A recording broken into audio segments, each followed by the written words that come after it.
Good morning, Pura Vida. Welcome to this week's Dharma Talk. Thank you for joining us at beautiful Bali Rica in beautiful Costa Rica and on the internet. Please have your seats, be comfortable, and enjoy our opening meditation, which will be guided by Mark this morning. Okay, good morning, everyone. Welcome. In keeping with Ruthie's topic for today, we're going to actually do a silent meditation, semi-silent meditation. And what I'd like to do is invite each one of you at home and here to consider what it's about to be read. Many of you will recognize what I'm about to read. And then in silence, let's reflect on what these words actually mean to us, because it will help prepare you for what Ruthie is going to be sharing today. And so it's a silent meditation. We'll do it for about 5 minutes, Ruthie? Mm-hmm. Yeah? After you, yeah, that's Okay. good. We'll keep it a little short because we're running a little late. So invite you now just to, and it's an invitation, however you feel most comfortable. If closing your eyes feels best, then closing your eyes. Finding that relaxed point in your body where you find peace. You don't have to go looking for it. It already exists. You're just connecting with it. And then in that peace, notice how your breath flows from there, back and forth, in and out. And notice your relationship with that. We'll do a few cycles of that, just noticing your breath before we start this. And what I'll be reading you today is actually not from the Buddha. It comes from a Christian background, but it's very fitting with what we're going to be talking about today. And just noticing the breath.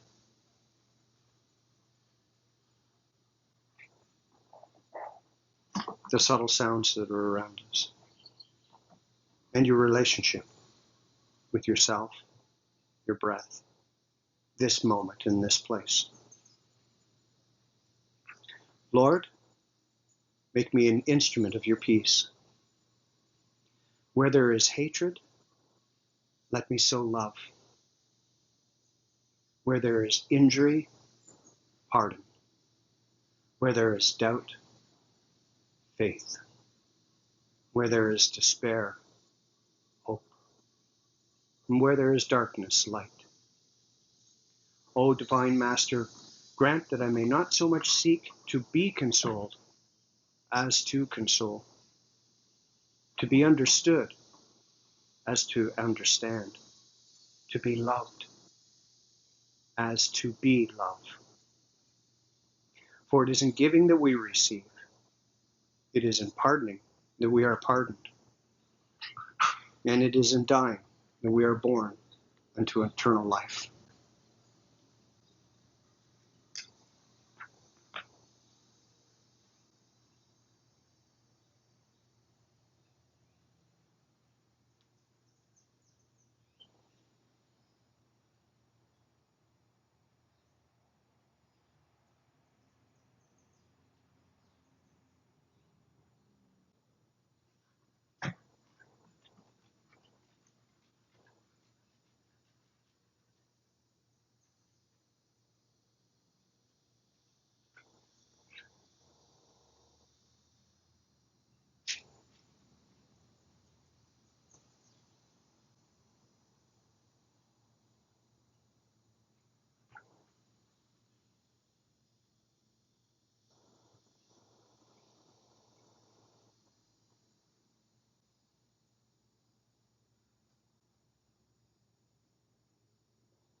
And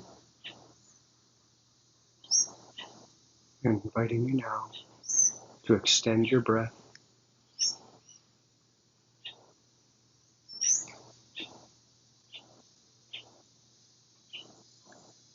Feel your sit bones as you find yourself back in this space.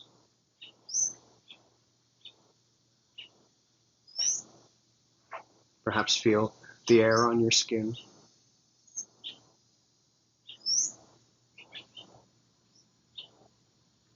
The gentle sounds of the jungle this morning.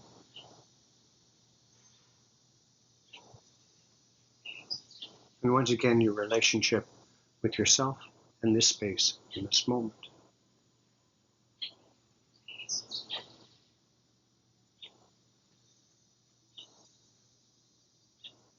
And you can open your eyes.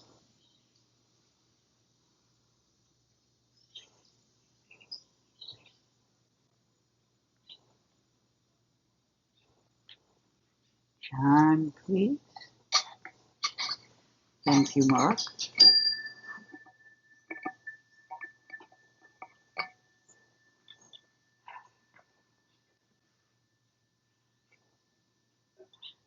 A few weeks ago, we had a talk on karma,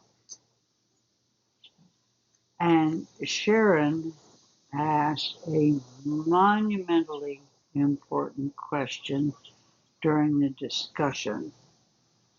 Unfortunately, too close to closing time for us to get into it properly. So today, let's return to the topic of karma and let's give Sharon's question the attention that it really deserves. For those of you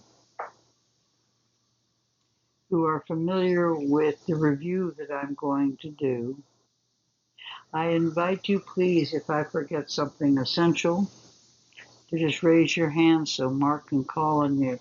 Because as you know, I can be forgetful and I don't have any notes. So this is important and I want to be sure everybody is together with it. All right? Karma.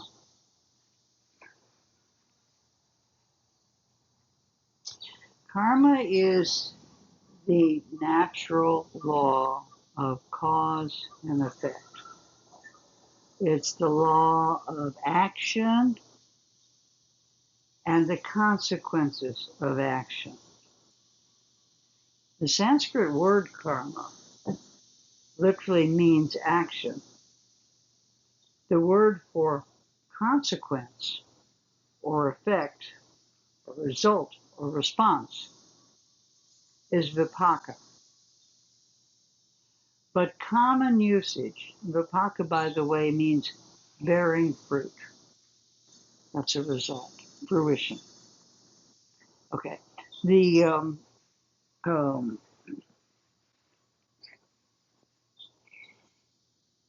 importance here is that literally everything we think, everything we say, everything we do is our karma. It is self-created. In Buddhism, there are 5 categories of why things happen, and Buddhism is, and karma is just one of them. So a common mistake is that people think that everything that happens to them is a result of something that they personally did, and that is not the way it is. Karma is the moral, the ethical, the character, the value systems, the principles of our lives that form us, that make us who we are. They can be collective as well as individual. But generally, and the way we're using it, karma is both cause and consequence. It's a real thing. That's why it's called natural. It is not subject to the whims of men. Karma is karma. It is fact, not fiction. And when you actually begin to unpack karma and understand karma, you'll realize the power of karma and the influence you have in creating your karma. It's up to you. It's your responsibility. So, it's natural law. Remember that. This is not going to have anything to do with what happens out there. This is all about what happens in here, what we do with it. The prayer that he just read, St. Francis's words, are a really good theme in let there be peace and let it begin with me. I'm trying to remember. If I forget essentials, please bring them up. So here we are. And we're doing things and saying things and thinking things, and we're creating ourselves and our own realities in the process. And Sharon's question was, once the karma is created, can we change it? Is that pretty close, Sharon? Yes. Okay. So once you've set karma in motion, are you stuck with it? Or can you change it? Well, before we get to the answer to that, I'd like to do a bit more review, although I think we've pretty well covered it. What else have I missed? Karma. I knew it all before I came. But here I am. That's why I say you can monitor me. Okay. I think you're still on track. We're still on track. Still on track. Okay, so now let's go ahead with the changes. When Sharon asked the question, I gave her the flash answer, the stock answer, which is yes, it can be changed. Everything changes in Buddhism. Nothing stays the same. So that's on your side. And by something called the accumulation of merit, which is doing good deeds, having virtuous thoughts, etc., you can overcome or alter your karma. That's the stock answer. But take it back a moment and say, wait a minute. If karma means action, once you have an action, you can't undo it. An action can be done but not undone. It's there. So what does that mean? Does that mean we can never take it back or change it? So now the answer is, well, no, you can't. Once the deed is done, it's done. What we're really talking about is vipaka, that you can change the consequences. You can not change what you have done, but you can amend it, alter it, change it, move it around by this application of merit. Time changes a lot of things. We know that. We'll move with the changes. So, okay, now we know we're not dealing with the action. And you have to realize, here's where mindfulness comes in, that once you have done an action and it's out there, you can work with your karma regarding that action, but you don't know what you've set in motion out there. Ripples can go on and on and on. Long after you've forgotten the incident and taken care of your karma, you could be creating karma for good or for ill. Now, karma is both things out there. I mentioned at the last talk the Bible story about Abraham, Sarah, and Hagar. Is everyone here familiar with that story? Say it again. Okay. Yeah.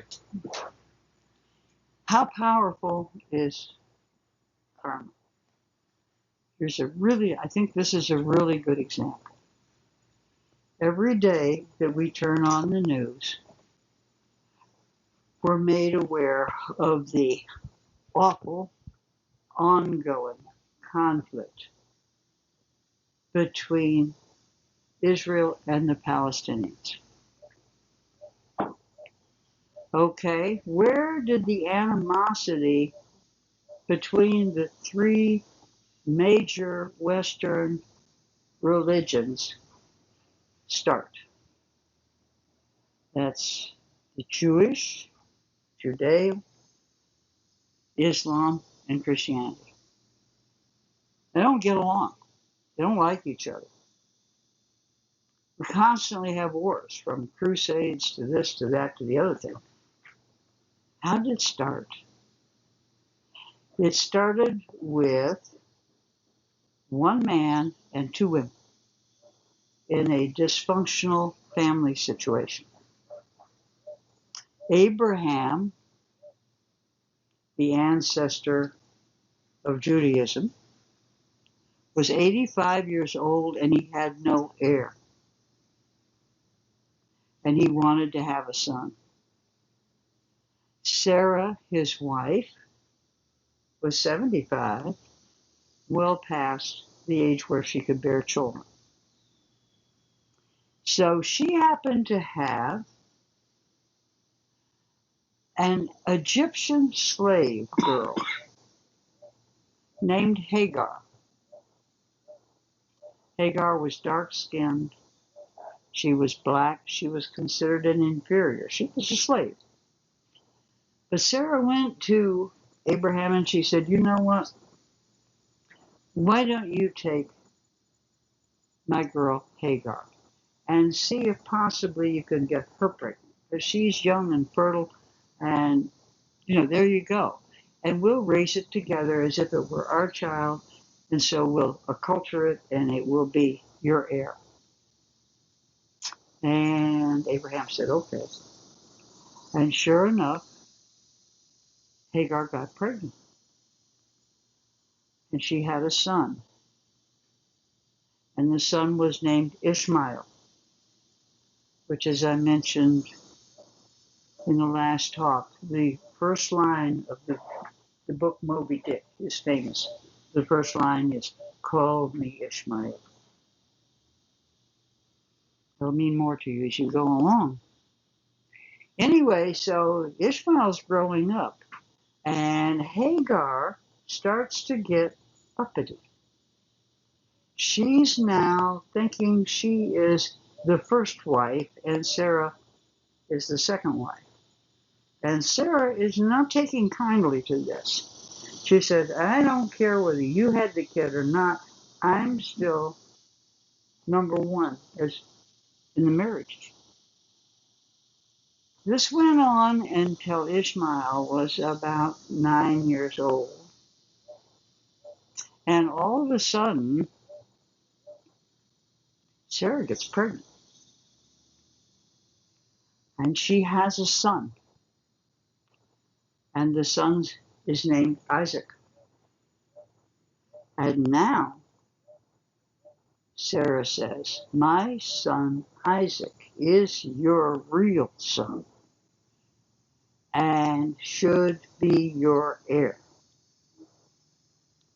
And Hagar says, "No, Ishmael is the firstborn son of Abraham, so he is the heir."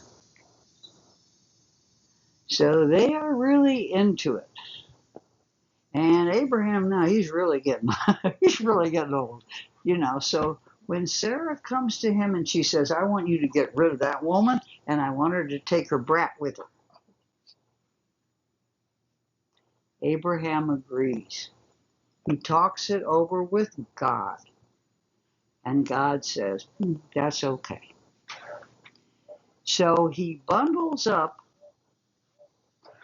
Ishmael and Hagar and takes them way out in the desert where they surely will die. And he leaves them there. He leaves them there to die.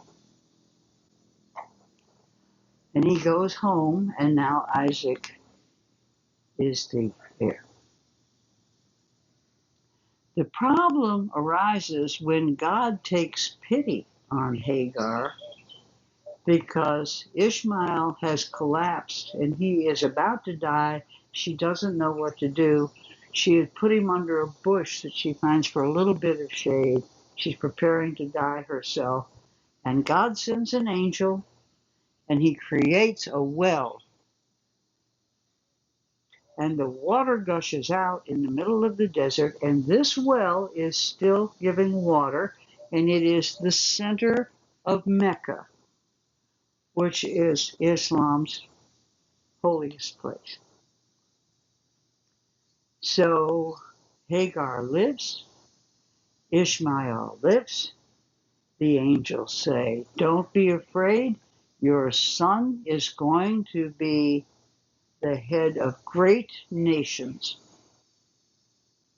And so he was, the entire Middle East. And that is how Islam came to be. And in the book of Genesis, this story is told kind of briefly. In the Quran, apparently, which I have never read, it is a big deal. So this animosity has gone on year after year after year for thousands of years. How did the Christians get in on it? Well, Jesus was a Jew. So he kind of had a little family orientation there.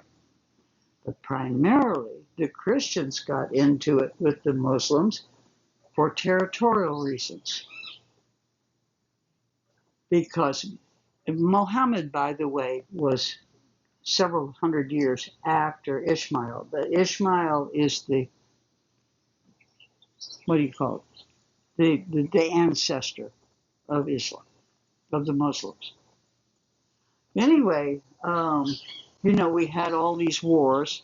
I had Mark look them up because I couldn't remember, and then I found out myself that the Moors were taking over. The Muslims were taking over almost every place. They had conquered the world, and they were coming up through Spain. And when they came up to Spain, they were going to take control of all of Europe.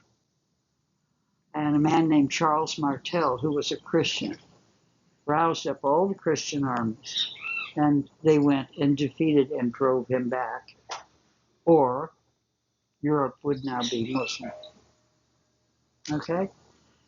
So now here you pick up your daily paper or you listen to your news, and the Palestinians have shot rockets at Israel, and Israel has turned around and shot rockets back and knocked down their houses, and they each are killing each other.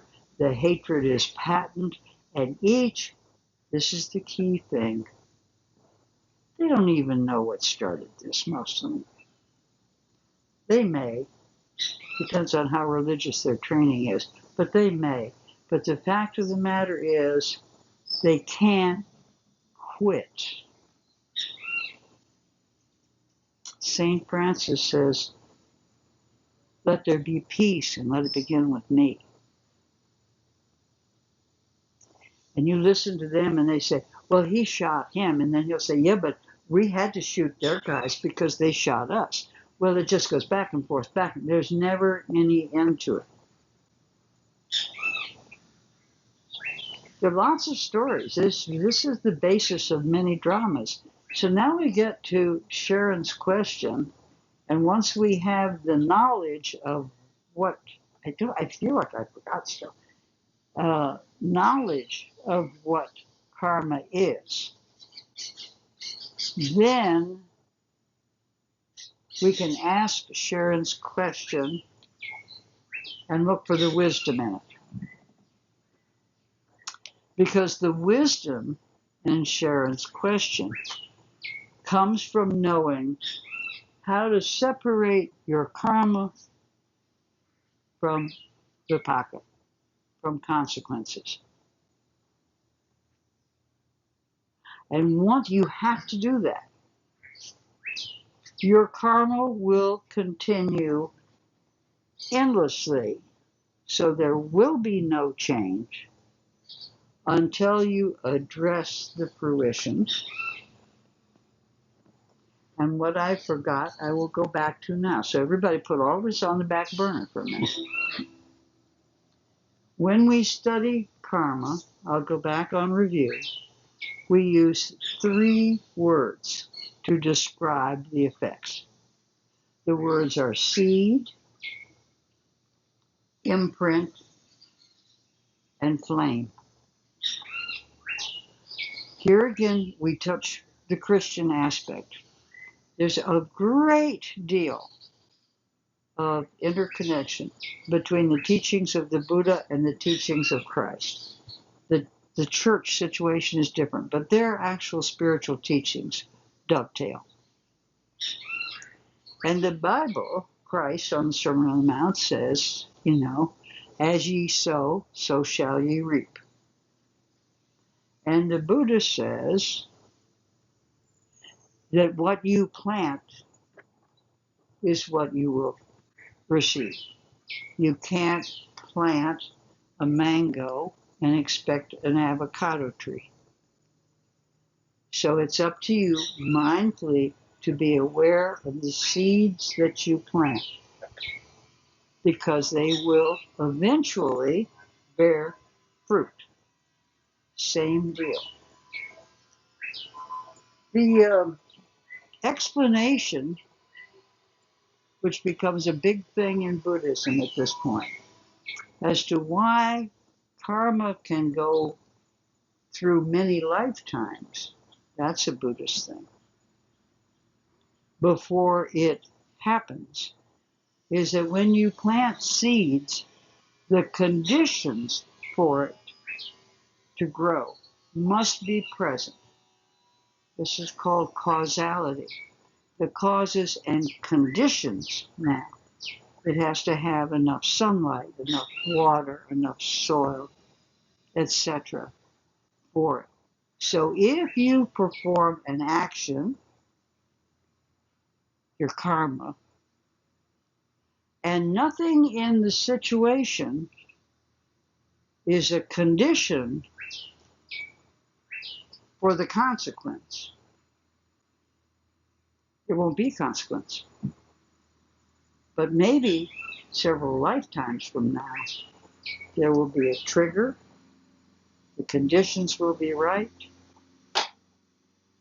and your karma will become what we call karma, which is vipaka. But I got that down. So we plant the seed. That's the action. May I add something to that? Yeah, please do. I'm wandering around here. In Canada, in the province of British Columbia, they have a huge lake, 90 miles long. And somewhere in the 1920s and the 1930s, a group of sport fishermen who wanted to fish salmon, steelhead, decided that they were out fishing the ability to replenish the natural stocks. Mm-hmm. And so they came up with this incredible idea. What they would do is they would get krill, and they would put krill in the lake, and then the salmon would eat the krill, and the salmon would flourish because they'd have more than enough food. And so they did this very intelligently, very purposely, and they went ahead and did it. Yeah. Well, we know what happens. The salmon don't eat krill. Actually, nobody ever checked it to see if they actually ate it. And second of all, the krill eat the same thing the salmon eat. And so now the salmon stocks are dropping. Oh, boy. But again, what you were talking about generations later, this happened in the 1920s. It was, I think, 1930 that they did this.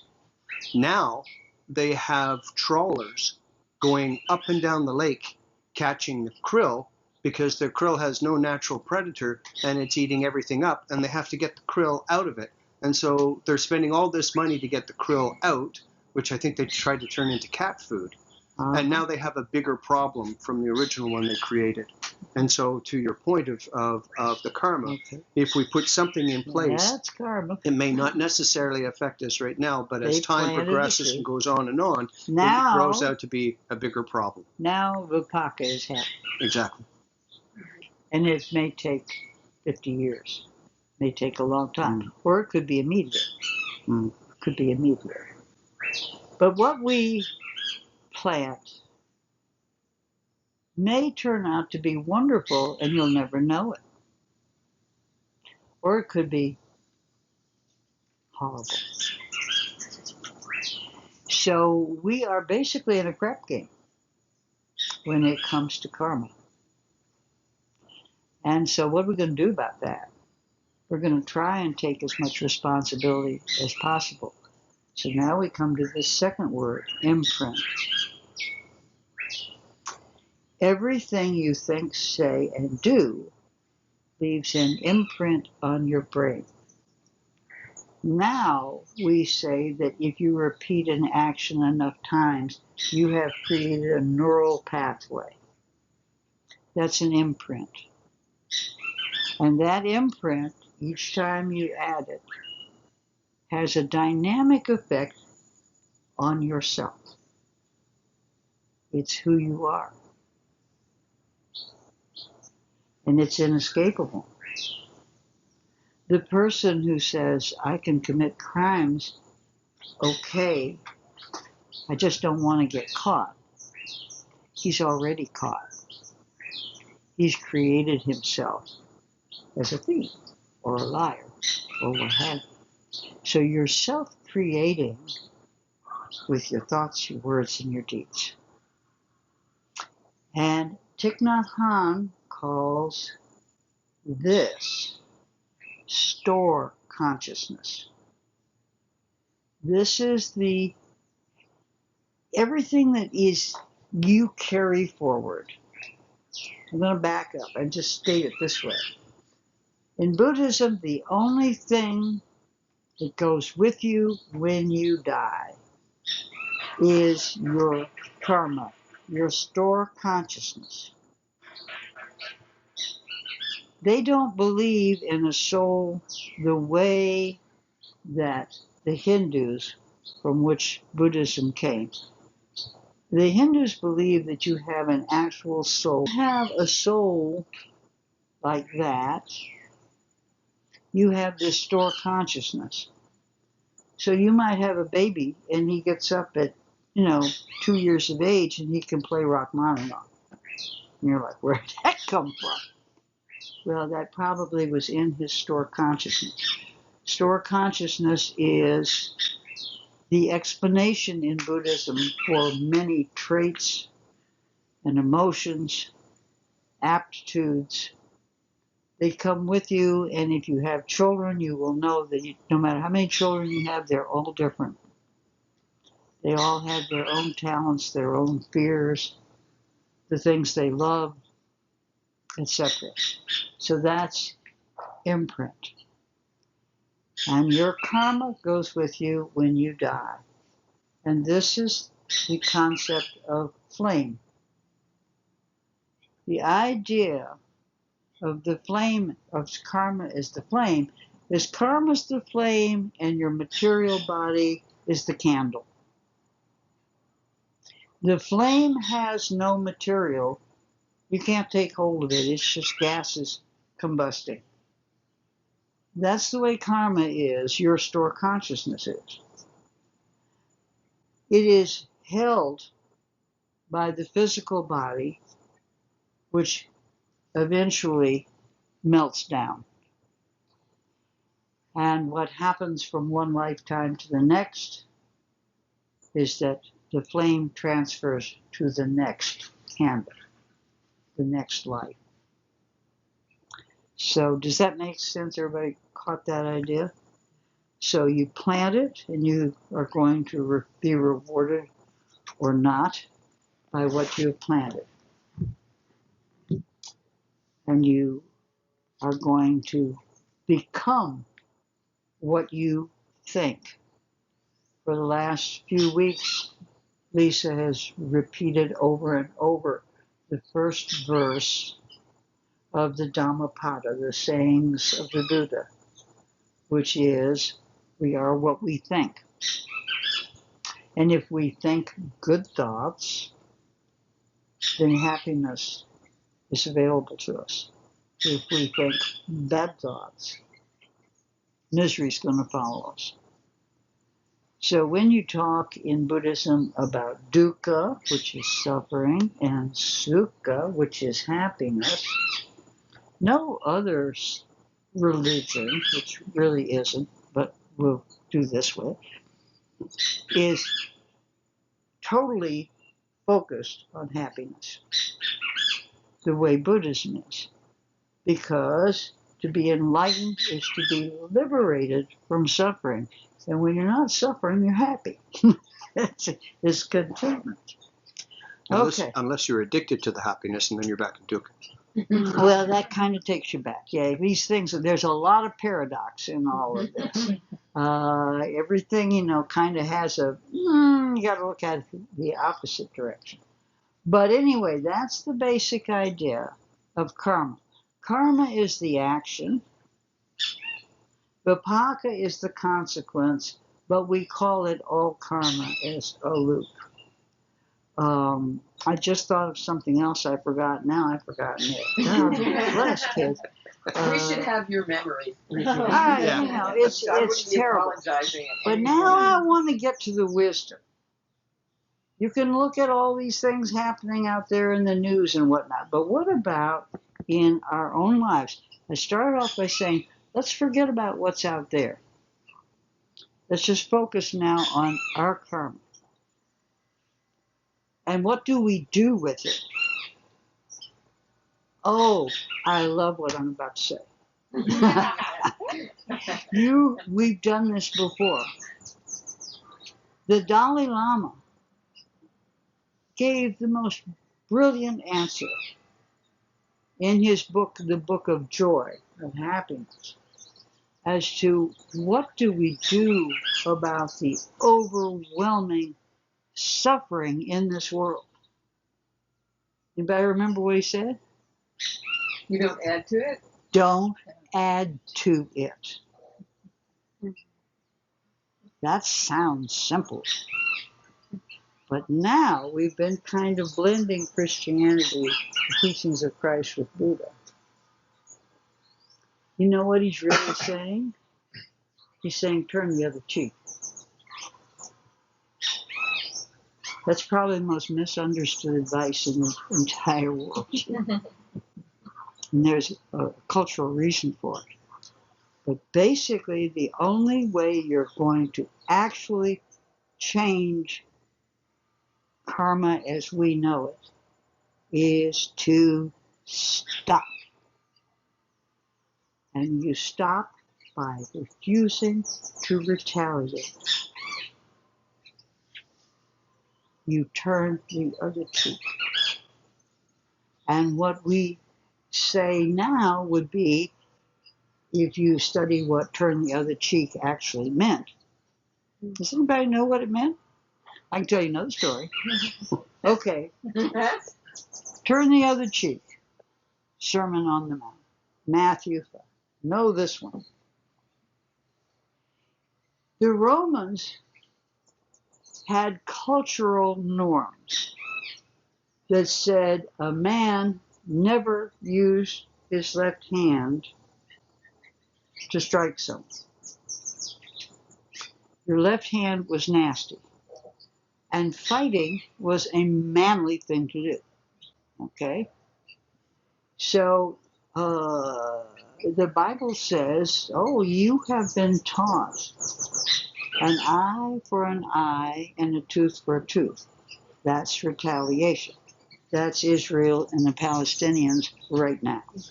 Okay? Goes on for thousands of years. Jesus said, but I say unto you, if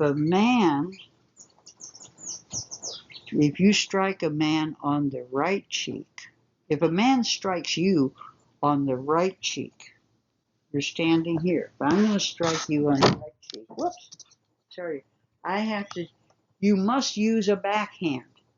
Only women, snowflakes, slap. Okay? The Romans said no manly man would ever hit somebody like that. They take their right hand, they bring it back, and they backhand you on your right side. So Jesus says, if a man strikes you on the right side, turn to him the left cheek. Now, if you want to put this in terms that we understand today, is put the ball in his court. Because what's he going to do now? Mm-hmm. He can't do that. He can't get to you that way. He could make a fist, but they didn't think that was a good idea. That was not nice. So you can't slap, and you can't hit with the fist. You can only backhand. And the guy he's just put the ball in your court. What are you going to do? So instead of retaliating by hitting him back with your right hand, you just say, okay, buddy, you asshole. Pardon me. You go ahead, hit me. I slipped something. Anyway, go ahead, hit me. And now you've maintained your dignity. He's in the hot seat. And maybe his buddies are watching, or his wife, or somebody. So what you have done by not retaliating in kind, you have cut the karma. And that's why it's powerful. It's not weakness. It's not being a doormat. It's actually where the power lies. In that same Roman situation, somewhere else in the Bible, I don't think it's at that talk, it's if you are asked to walk a mile, go the next mile. And we keep that thought today. Always go the extra mile. Well, that became a deal because the Roman soldiers, by law, were able to force the Jews to carry all their gear for 1 mile. But then they had to let him go. So the answer to that, to cut that karma, was when you got to the end of the mile and he, by law, had to let you go. You said, I'm not going. I'm going to go an extra mile. And now he's broken the law. You put the ball back in his court. Okay? If I can. Yeah, at go this right point, ahead, I just want please. to wrap. And we have about 10 minutes left. Oh, so you know. okay. Well, I want to throw this over. Yeah. So what I'm hearing you say for everything that we've explored today is the nature of Sharon's question was the resolution or the overturning of a negative karma. And we looked at a couple of different viewpoints. One was from our Christian teaching, or for some Christian teaching, which was that it isn't so much about taking on more karma, bad karma. It's about moving forward in a positive sense and change the dynamics. Change the dynamics. And if we change the dynamics of it, then those ripples carry on in a positive way rather than harboring or repeating something that isn't working for us. Right. And then we add to that as well, if we take that in a grander scheme where we can see there are warring nations or warring beliefs that have carried on for thousands of years, it's not so much about clearing the karma of what somebody did in the past. No, you don't ever clear the karma. A deed done is done. What we're actually doing is we are saying today, it's constant. Today we agree to do no harm. Today we agree to be at peace. And in so doing, we set new ripples forward. Yeah. We can't do anything about the past. We're going to let the past rest and be that. That karma exists, but it becomes the driving narrative, the motive to carry us forward as we create this new karma or this beneficial karma. So can each of us, there are warning flags, little red flags that go up. If you start to really think in terms of karma, you'll think of karma when you hear words like grudge, retaliation, revenge. Expressions like getting even. You never get even.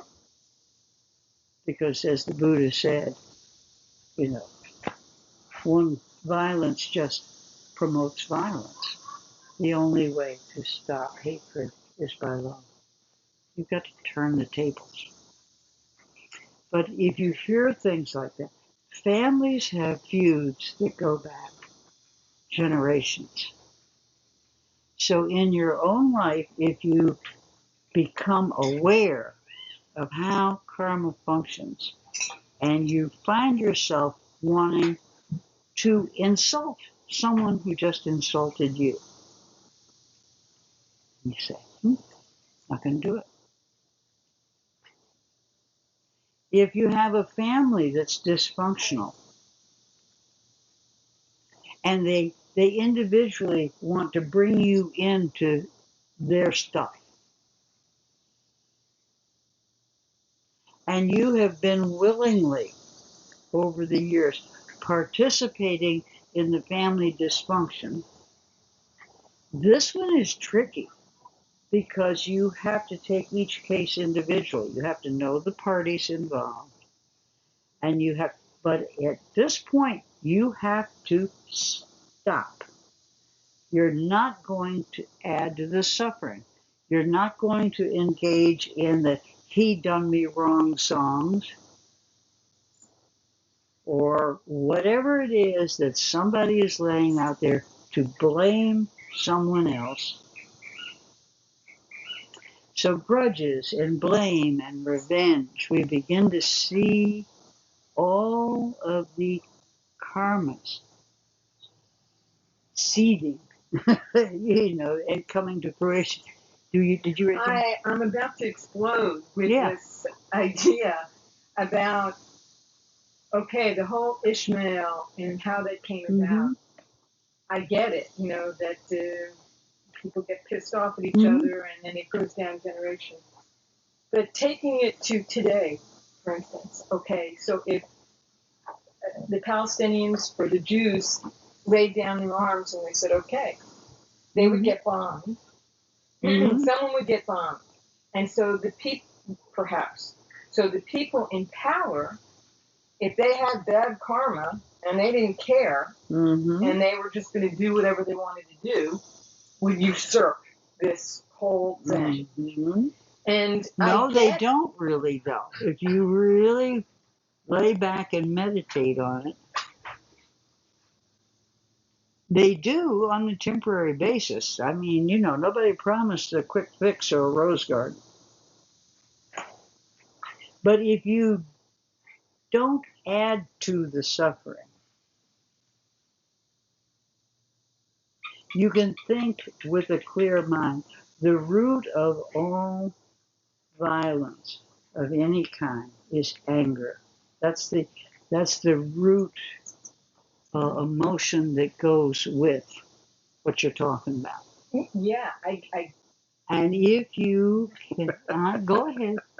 no, I get that. I mean, I'm just thinking about things between Mac and I, little things that happened in the past. Right. And it would be wonderful, and I want that to be able to, let it go and just not say, well, you did that, and so this is your payback. And you made me do or that. whatever you it's your fault. Exactly. These are the things you got to watch for, and you'll see them. You'll start seeing them everywhere. I can see them clearly. Yeah. And that thing, that Ishmael and that whole thing, I get from whence it comes. It's I wish you had the answer to that. I have a question. If there is an answer to that, you have 300 and some countries in the United Nations who are trying to put a stop to it. Yeah. But they keep letting Israel and the United States keep it going.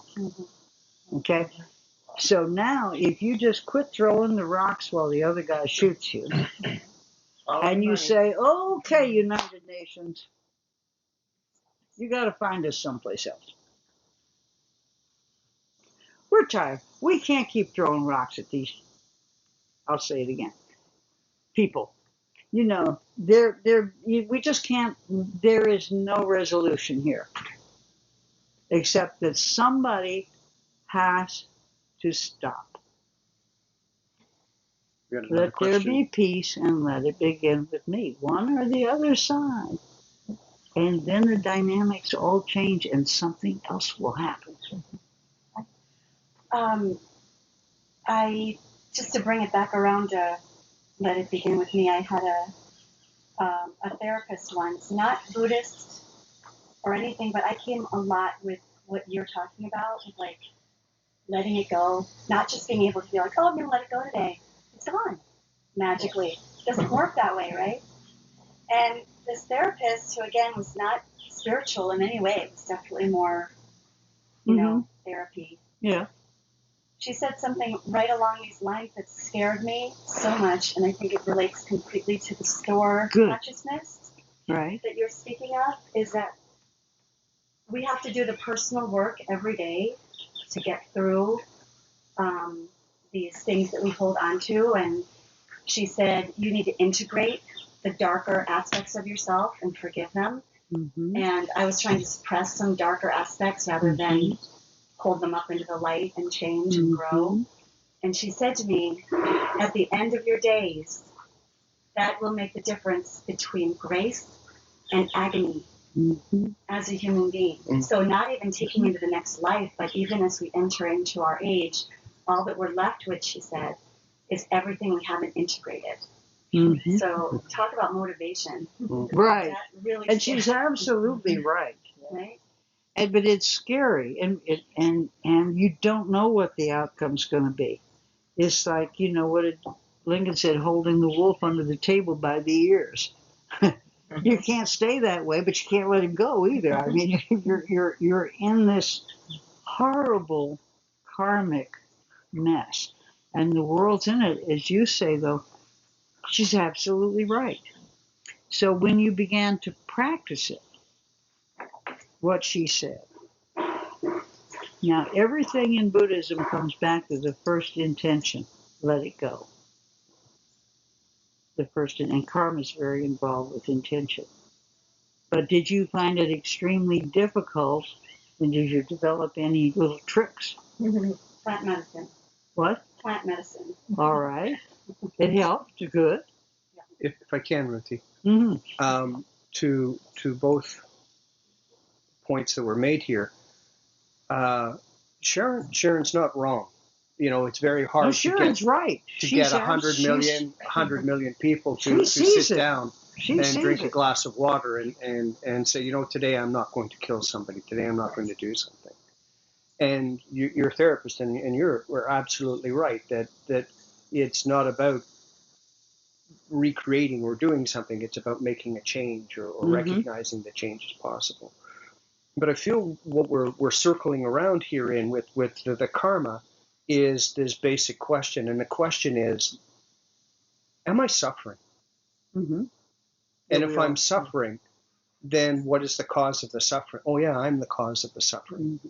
And if I'm the cause of the suffering, then I know I'm the end of the suffering. Once I know that I'm the cause of it.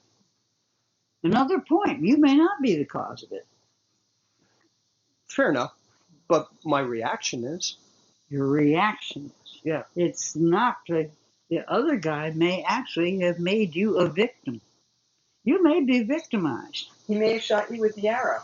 That's right. He Which is going to happen when I sit down and have no. So what do you do? You refuse to be a victim. You move from retaliation and saying, he hurt me, he made, you take it out. And let it go. And the answer. Just put an end to it. It's always on how to not add to it.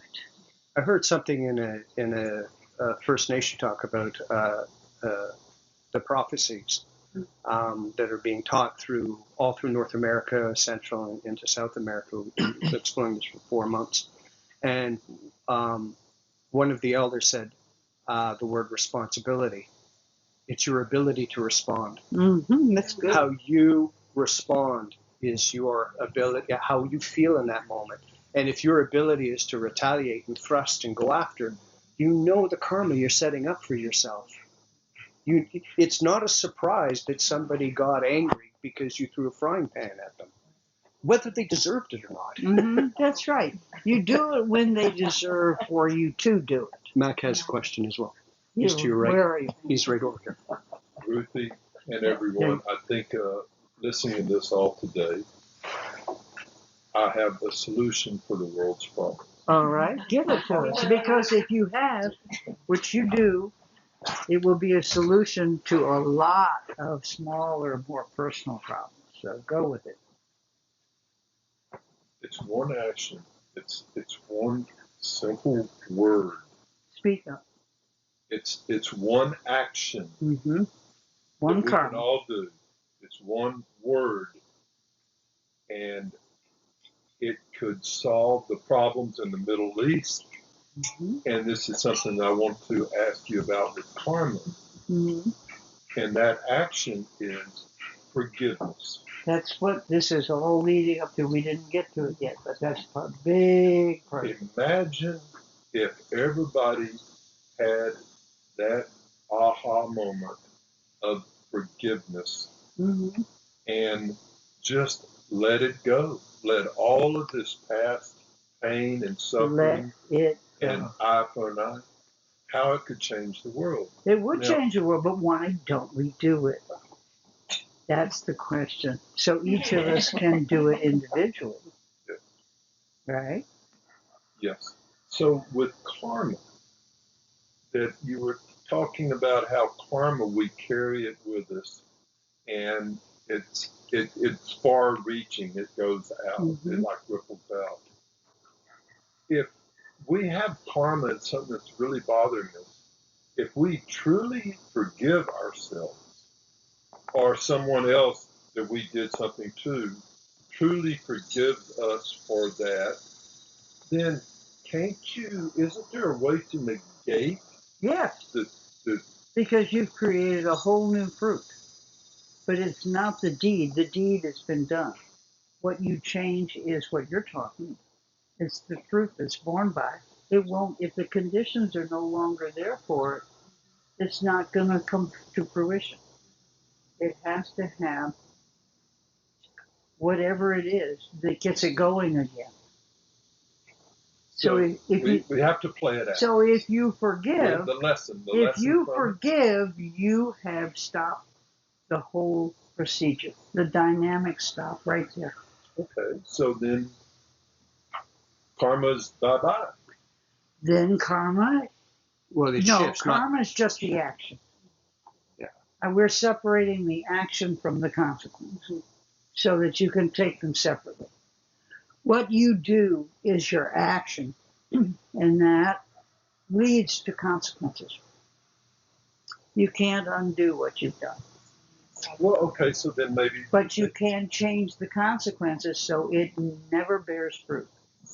And with karma, may I suggest or introduce this? Is karma is a way for us to grow, to learn Exactly. lessons.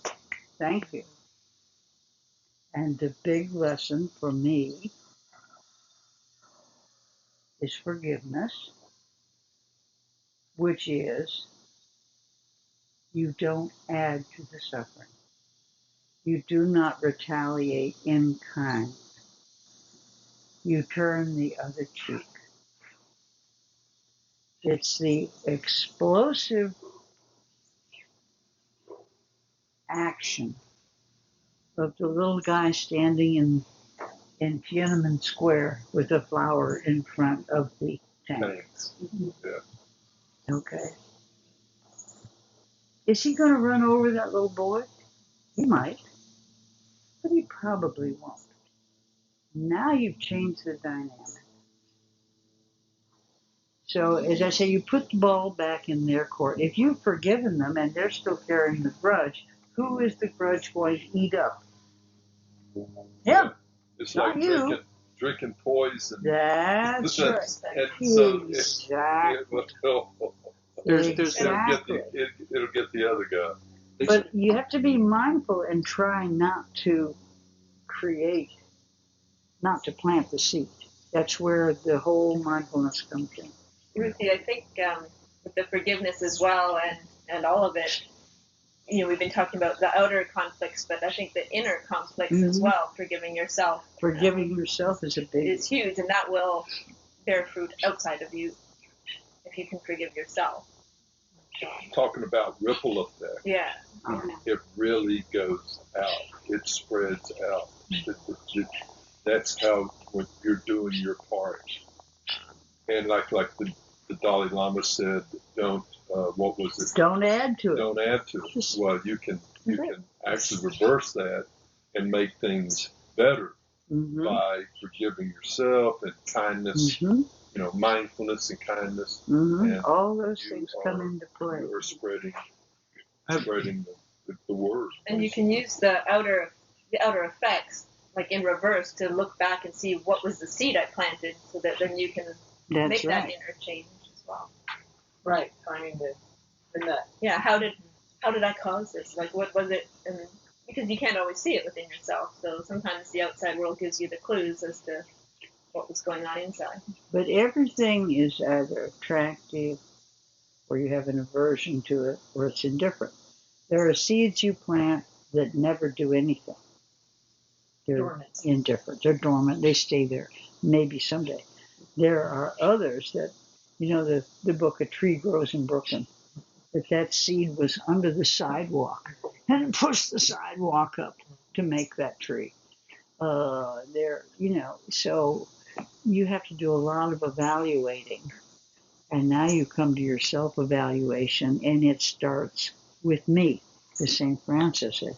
It has to start. Let there be peace, and let it begin with me. Let me make peace with myself, my family, my neighbors, the world.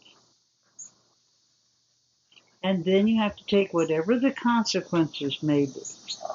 And that's the other side that we merge in with karma, but really it's a whole different ballgame. Because that's where you have potential to really make a difference in your life or the life of your family. That's what we can do. Yeah. And so to answer your question about the Middle East, how do you get the conflict to stop in the Middle East? Is by being a voice of reason. I cannot change you. I cannot change Ruthie. I certainly can't change Lisa. I tried. I can't change anybody. I can only change myself. And that's the message that the Middle East will finally get to, because the suffering will be growing beyond anybody's expectation of what is normal, beyond anybody's desire to sustain it. It'll be too much. And when the pain of what is greater than the pain of change will occur. Maybe. or they could just all die of exhaustion. But it's still a change. It is a change. Yeah. It's a change, but it's not one for the better for them. Well, I think getting rid of Netanyahu was the first Okay, step. Was a help. It was a help. Mine. But There's you know what? If go back to I an think- eye for an eye and a tooth for a tooth, And I think we were actually on leaves to another everyone one. blind and toothless. So, you know, and they're still playing that you did it to me, I'll do it to you, the retaliation. If you don't want to add to the suffering, just don't retaliate on even something little, like somebody insulting you. Just don't go there. Just let it go. And then in your families, start watching. If you have a grudge, that's a really good place to start playing the game with karma. Okay, I have a grudge, I've had it. That person is dead now. What's wrong with me? You know, you can really start to change the dynamics of things. So are we running out of time? Oh, Long past. long time ago. Okay. Well, since we're already over time, anybody got anything? Ignacio, what do you want to add to this? Yeah, well, listening to all what you're saying, part really resonated, especially with what I do as well. You know, Energy work. yeah. Um, and the question that Sharon asked, like sometimes you are stuck in these like thinking patterns, you know, Mm-hmm. uh, maybe anger or shame, guilt, or anything that's not Mhm. serving the best you of the world and the collective. Um, yeah, sometimes it's difficult to attack the thinking pattern because the mind.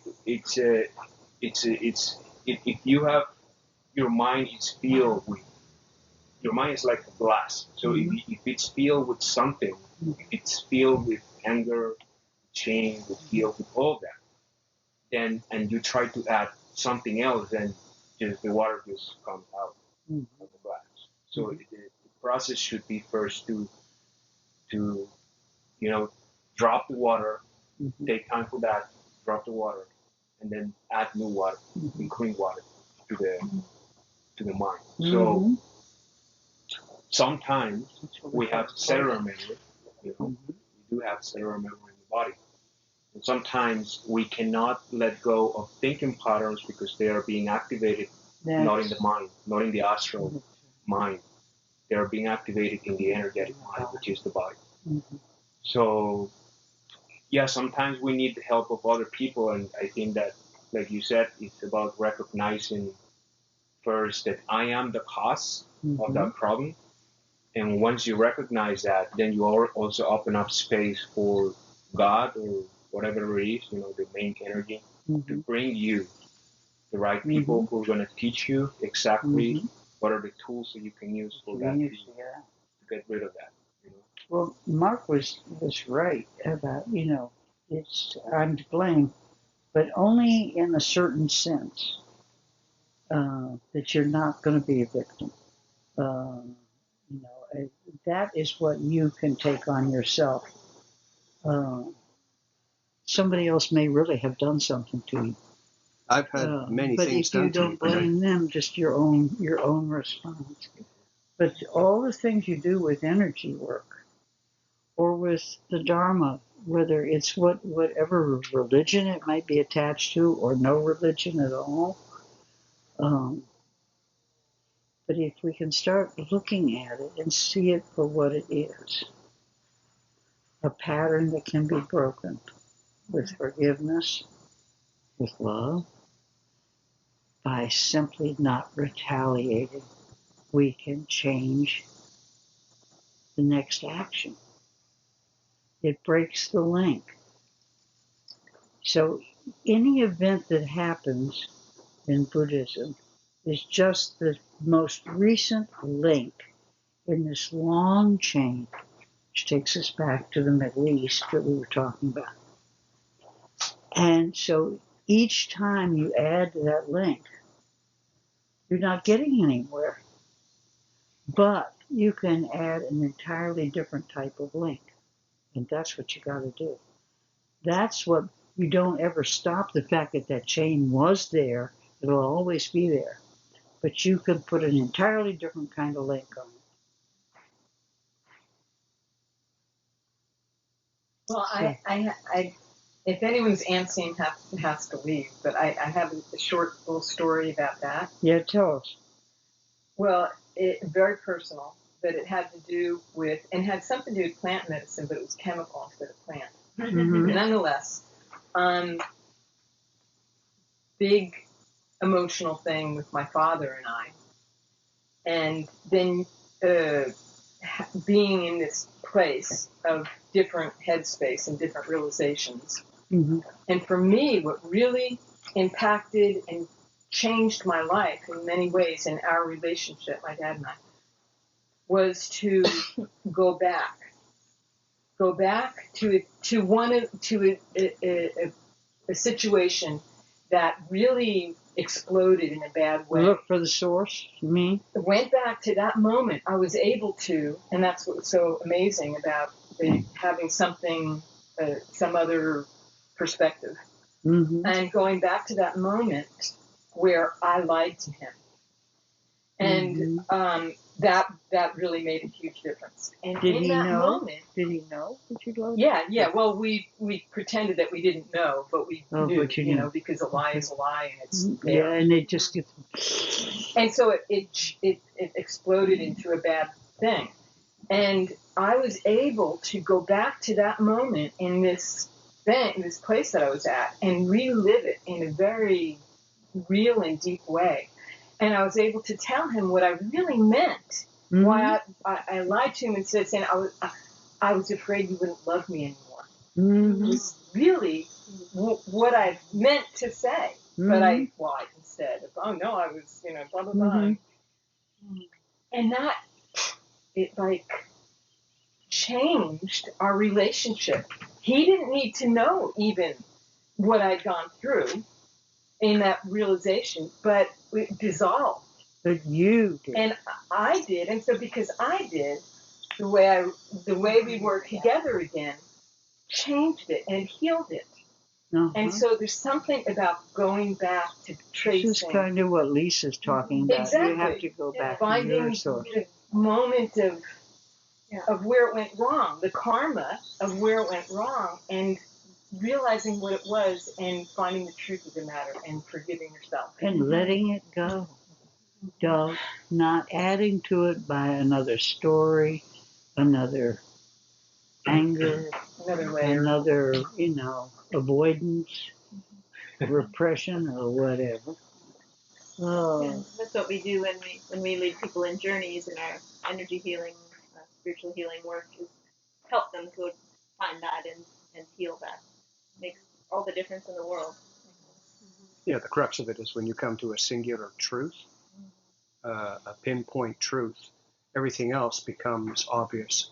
And if you remain in that truth, then there is no need to retaliate. There is no need to fight or speak out angrily, because you recognize in truth what the other person is going through that brought them to the situation.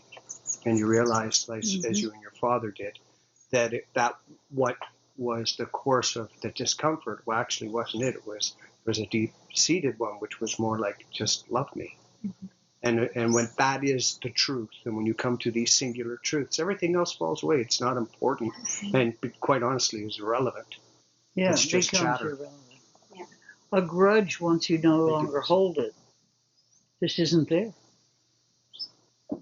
As long as you hold it, boy, it's a weight you carry. But once you really have let it go, and that's the liberation, that's self-liberation, is to let it go. But I know people who like to fight. They kind of, suffering is sort of their way of knowing they're alive. And the only thing you can do about that is remember that you don't change them. You only change your relationship. And hopefully, if it's a family thing, you can't get away from them, you can modify it by not participating as much as possible. Which is how you shift karma. That's how you shift the karma, the consequence side of karma. All right. Meta. Meta. Everybody. Claire. One more minute. Speak, Claire. I love this. That's what I have to say. You got something Thank that you you. can take home and chew on? Yeah. Oh, yeah. Okay, Yeah. good deal. All right, well, we're going to give you something else. This is called metta. You probably know better. Are you familiar with the Dharma? Sort of? Yeah, a little bit. A little bit. Okay. We have one other as well. Sorry, I don't know your name. Jim. Jim. Oh, Jim. Okay. You haven't been moving. I didn't see you. I forgot about you. Yes, Speak I'm up. camouflaged over here. Camouflage. Yeah. You know. I think, just for me, it's just a lot of gratitude Yeah. to you personally and to everybody here, our hosts, my friends, Uh-huh. Melanie, to do this kind of thing. Right. Because it doesn't happen, at least I'm not aware of these things happening enough, regardless of the topic. Uh-huh. The wisdom that flows from you and then from others just by dialogue. If somebody comes up, well, that happened to me, and maybe somebody can learn from this. And this process that you're talking about is a never-ending process. That's right. I would be curious, because I've been very curious about the Middle East for a long time. Right. Is it leadership? If we were there having this talk, and it was being attended by all of the local folks, would they be agreeing? Would they be participating? Just back in the United States, is it Biden? Is it Bush? Is it Trump? That's the face that we see and hear about. Yeah. But my traveling experience is the world's like this. Yeah. Well, it helps you to sort of see the animosity from the Islamic point of view. Their patriarch, their main man before the patriarch of Muhammad, he came many years later, but Ishmael, the Jews left him out in the desert to die. You don't forgive that sometimes very easily, and somehow or other they have neglected to take all the potentials of reconciliation. They just can't do it. It's baked into their psyches at this point. But you can see kind of why the Quran gives 20 times more attention to that story than the Bible does. Yeah, but it was one person, Abraham, Mm-hmm. and his wife, who kind of made this decision to do this, Mm-hmm. and now the whole race Mm-hmm. has to deal with it, to suffer for it. That's right. I mean, that's the power of the word, of Bibles and Qurans of religions. and religions like that. This is why the Dalai Lama says we need to go beyond religions. We need to get rid of all these old religions, including people who think Buddhism is a religion, and have a whole new base system on agreed upon ethics. You don't kill me, I won't kill you.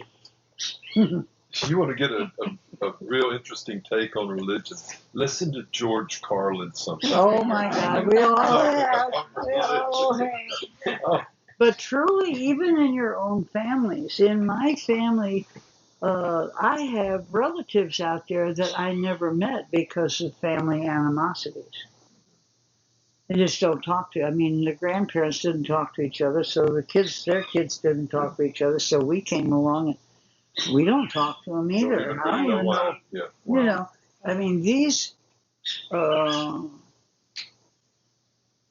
civil or the war between the states, as we call it in the South, wasn't all that long ago. But the grudges that have been left from the defeated, who blame someone else for the problem, it just is. It's asserting itself now in white supremacy and all this ugliness that goes with that. So it doesn't. That's the big problem with vipaka. The action, when it's done, is done. It's the consequences that go on, and each consequence spawns another action. And the chain. So if there is any way that you can be of help to yourself and others, is to recognize it and stop. Don't add to it.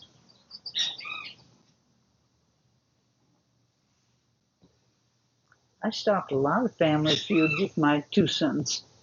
That's nice, dear. And Oh, what pity. oh, what a pity.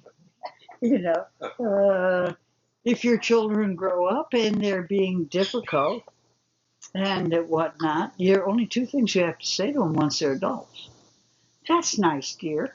And oh, what a pity. You got to borrow $10,000. Oh, what a pity. You know, you're pregnant again? That's nice, dear. There you go. So we find our little ways, hopefully with some humor, to defuse a situation. And Ruthie, our meta is Is a going. practical thing that we. Oh, A meta is a practical thing we can use to help ourselves do that. very, very, because it starts right here and it expands outwards, and we better do it because we're running late. Meta is loving kindness. For those of you who are here for the first time, you're going to choose 5 people.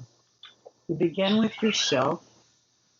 You move outward to someone that you love very much. You move outward from there to a person who is neutral. This is someone that you know, but you don't know well. You may not even know their name, but you don't have any bad feelings towards it. The 4th is someone with whom you are in conflict. And the 5th is everyone, everywhere. This expands, it opens the heart, it expands you out. This is peace that begins within you. It is goodwill, unconditional friendliness. So I'm going to say a phrase, and then you repeat it to yourself silently, to that person. You ready? Okay. Did we already ding? We did. Okay, guys. Take a deep breath. Relax. Set aside everything else. And to yourself, say, may I be well. May no harm come to me. May I live with ease. That's equanimity, with balance. May I live with ease, calm, and peaceful. May I be happy.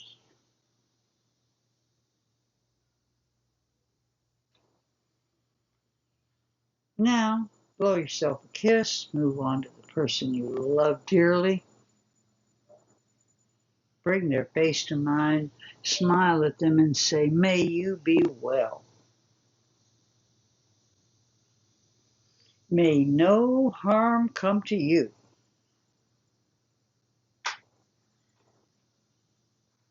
May you live with ease, calm and peaceful. May you be happy.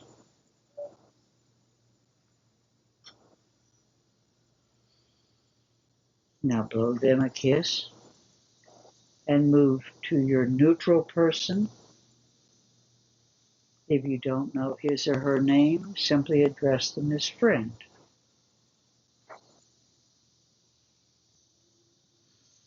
May you be well. May no harm come to you. May you live with ease, calm and peaceful. May you be happy.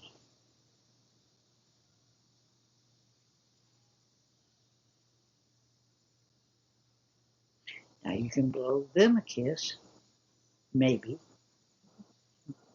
Depends on the circumstances. And you move on to the person with whom you're in conflict. Bring their face to mind. Look at it squarely. See this person. And say to him or to her, may you be well. May no harm come to you. May you live with ease, calm and peaceful. May you be happy.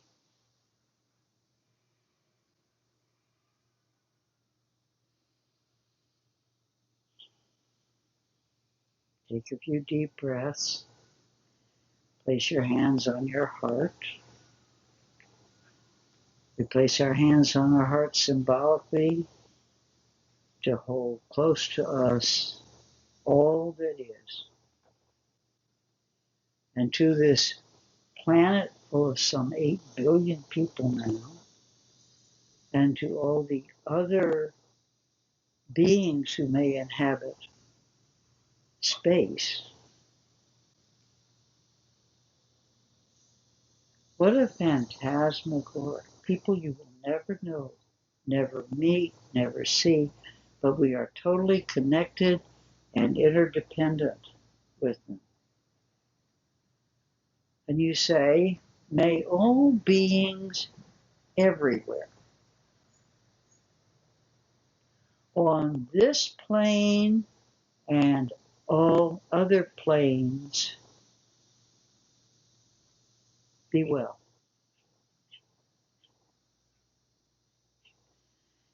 May all beings everywhere be safe.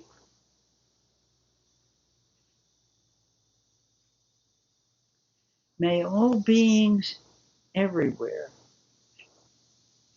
be free from suffering.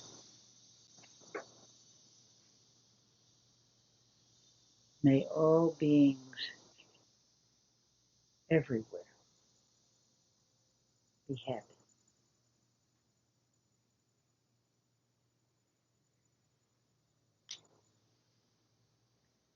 Now, take your time. If you're at home and you're doing metta, you can sit and kind of marinate at a cellular level. Love of all that is. Friendliness towards everyone and everything. But now, we put our hands together in prayer position. And to close our session, we say, go in peace, go making peace, living gently, loving mightily, and bowing to the mysteries.